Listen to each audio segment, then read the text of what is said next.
Before the applause, there were lonely nights. Before the world noticed him, he kept training. And sometimes, Look closely at this face. Today, we recognize this intense expression instantly. We know the blinding speed and the command of the screen that defined his global success. But if we step back to America in the late 1950s, that legacy didn't exist yet. Instead, a young immigrant had to navigate these streets, balancing financial pressure and loneliness in a society that offered him very little room to move. The entertainment industry at the time held firm to a set of rigid, exclusionary rules. It dictated exactly what an Asian man could be on screen, usually a background extra or a one-dimensional stereotype. Breaking into a closed-off world like that requires more than talent. It requires a strategy to dismantle those archetypes and create a new blueprint for stardom. His weapon wasn't his physical strength. It was a radical, intellectual philosophy of total adaptability. His education started in the bustling environment of 1950s Hong Kong, where he first began studying the strict discipline of Wing Chun. Training under established masters provided a foundation of discipline, but the instruction was tied to formalized ancient rules. When he returned to America, he noticed a flaw in that approach. If we map out a traditional fighting style, it's a rigid, interconnected lattice. He realized a fixed system becomes a trap against the unpredictable chaos of a real fight.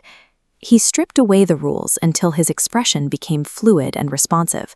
He moved past the idea of a style altogether.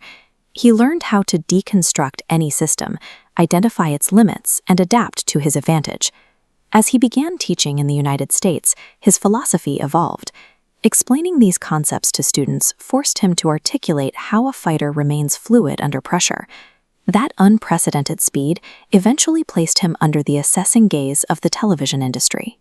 But he quickly discovered that Hollywood in the 1960s was just another rigid system. It expected him to fit into a predefined, stereotypical box that left no room for his actual identity. He refused to play that role. He had no interest in being a background character in a system designed to limit him. He approached Hollywood exactly as he approached a martial arts opponent. He studied the industry's rigid forms so he could find the gaps and break through them. When the industry offered him nothing but a no, he retreated to empty studios to train in total isolation. He filled notebooks with frame-by-frame breakdowns of his own movement, analyzing the exact distance of a strike and camera timing. He engineered a screen presence that the existing television system didn't have a category for yet. Instead of waiting for an invitation into a system that rejected him, he focused on building a platform that would make his presence undeniable. That platform finally landed on the big screen in the early 1970s. His years of refinement translated into a cinematic presence that turned him into an international leading man. Audiences leaned in because the movement they saw felt visceral and real.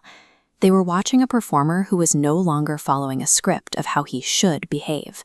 That on-screen intensity was the direct result of his philosophy, a blend of intellect and physicality operating as a single fluid expression. He was a master architect who took his status as an outsider and engineered it into his greatest asset. The version of the man the world finally saw was the result of those years spent in the dark, building a place for himself where one didn't exist before.